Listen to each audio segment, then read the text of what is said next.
Mag-start na po tayo.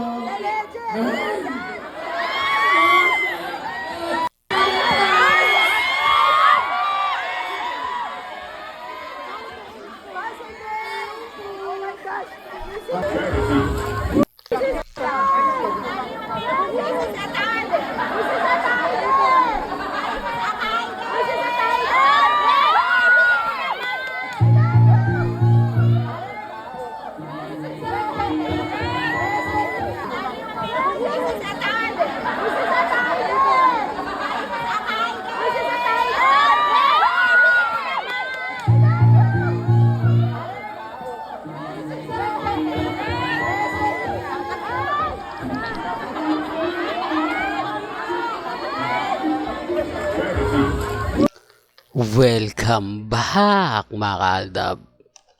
Ito na naman po ang inyong lingkod, si Mr. Destiny.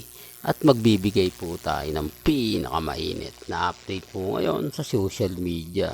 Real talk to mga kaaldab. Ito'y base po mismo sa loob ng TV5 studio.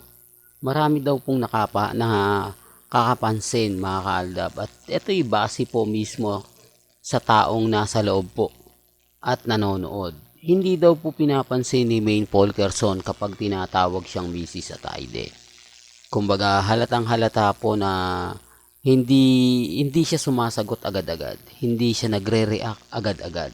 Respeto na lang po sa mga R-Main at sa mga main fanatics. Mas sinasagot daw po ni Mengay o masasabi natin na mas nagre-react si Mengay kapag tinatawag siyang Mengay o kaya main. Pero kapag tinatawag siyang Mrs. Ataide, hindi niya po pinapansin. Ito'y base po mismo sa loob sa loob po ng studio ng TV5. Siguro naman po mga kaaldab, yung mga nanonood niyan mapapansin nyo. Di po ba? Kung nanonood po kayo ng live, yung mga sinasabi na keso ganito, keso ganon. Iba po yung nandito ka bago magsimula yung set, di po ba? O yung palabas. Kaya nga po sabi ko sa inyo, nagtataka lang po ako mga kaaldab. Maraming komento, maraming reaksyon, keso ganito, keso ganon. Halatang halata naman pong bitter sila. Kasi kahit anong gawin po nila, kahit anong ipaliwanag po natin, wala nagmimistulang bulag at bingi po tayo. Pero yung katotohanan po mga kaaldab, nakikita naman po yan Hindi po ba? Hindi yan kumbaga nararamdaman. Makikita mo yan sa expression ng mukha ng isang tao. Kung masaya nga po ba siya o kung hindi niya gusto, hindi po ba? Although titingin lang po siya, kakaway, pero ang tanong, hindi po ba, masaya nga po ba siya? Yan ang sinasabi natin mga kaaldab na expression ng mukha ni Mengay. Pero gaya ng sinabi ko, wala pong pilitan lalo na po sa mga galit na galit sa mga ina-update ko. Inis na inis sa mga sinasabi ko kasi totoo naman po yung mga bagay-bagay na binabalita ako, di po ba? Kasi kung totoo po yun, dapat lagi nilang binabantayan si Maine. Dapat si Maine Polkerson hatid sundo yan, di po ba? Simula't simula nga po ba, simpleng katanungan, nakita nyo nga po ba na pinuntahan o sinundo o hinatid man lang ni Congressman Arjo si Maine Polkerson? Para lang klaro, hindi po ba? Pero wala po ako sa posisyon para ipilit yan, hindi po ba? Wala po ako sa posisyon para kumbaga sabihin yung mga bagay-bagay na kukumbinsihin ko sila na ganito ganyan. May kanya-kanya po silang pananaw at opinyon.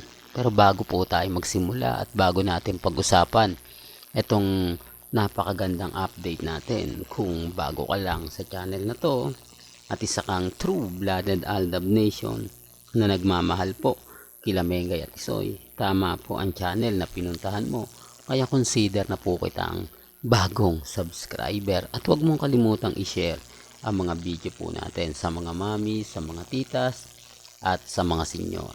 Remind ko lang po sa mga ayaw pong maniwala sa mga sinasabing fake news ako, wala pong pilitan yan.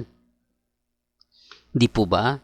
Dahil totoo lang naman po yung sinasabi natin at hindi naman po ako nag-i-edit. wala pong editin sa mga sinasabi ko at talagang tumutugma at umaayon po ito sa social media. Kaya nga po sabi nila bakit daw po ngayon nag-hire ng bagong bodyguard si Catherine Bernardo, tapos inampalo niya si Daniel Padilla. Dapat simula't simula pa lang to, ginawa niya na. Ang problema po, real talk to, ang problema po, pinapakalat po yung issue kay kay Alden. Yung Kat din, talagang pinupush po nila. Hindi po ba? Although yung iba nagtatampo sa akin, nako kasi Mr. Destiny, isa ka rin sa nagpapakalat niyan. Dapat hindi mo na pinapansin yan. Dapat hinahayaan mo na lang. Marami kasi mga mamis, matita sa nagtatanong sa akin na, Mr. Destiny, totoo ba yung mga bali-balita na yan? Na marami nga video na kumakalat, yung mga ibang YouTube vlogger, yan ang ina-update. At nakikita mo po ba yan sa mga website at sa Facebook? Totoo po yun. Kaya nga po sabi ko sa inyo, mas kumakalat, mas tumitindi, mas pumapabor kay Catherine at sa management. Si Alden kasi yung tipo ng hindi talaga dyan nagre-react eh. Hindi po ba? Pansin nyo po kapag napunta yung topic sa kay Catherine, ano siya, yung hindi siya nagsasalita. Alam din ni Tony Gonzaga yan, di po ba? Yung issue kay dapat pinag-usapan din po ni Leon. Di po ba na nalilink nga po si Alden Richards sa kay Catherine na keso ganito, pero change topic agad-agad si Tony. Change topic agad siya sa mga binabalita niya. Kasi alam niya na once na dumating yon, once na may point yon, talagang mapapaisip ka. Di po ba? Sinasabi ko lang po ito para lang klaro, para lang po sa mga taong nagmamahal at bumibisita sa channel natin. Ganyan naman po tayo ka-updated. Pabor man o hindi, kailangan alam po ninyo, kailangan aware din po kayo pagdating sa social media. Para kung sakaling magkaroon kayo ng mga bali-balita sa labas, may encounter na kayo, may isasagot na po kayo, may isasampal na po kayo. Kasi updated kayo. Ang pinopokus nga po ng Leon de Aldab lang pinanonood niyan. Wala na yung alam sa mga bali-balita. Hindi po kailangan din may point na, alam mo bang pumunta kami sa APT, sa TV5, mga ganto ganyan. Di po ba? Sasagutin nyo. Dead mga kayo kay Mengay. Pansinin nyo yung mukha ni Main kapag tinatawag nilang Ataide. Di po ba? For the record lang po. Well, hanggang dito na lang po ang ating latest updates. Kaya kung gusto nyo pa po ng pinaka-latest at sariwang update, abay syempre, lagi lang po kayong tututok dito po sa channel ni Mr. Destiny para updated po kayo sa mga latest at sa mga bagong video po na ilalabas po natin maya-maya lang. Hanggang sa muli, salamat po sa panonood at pakikinig.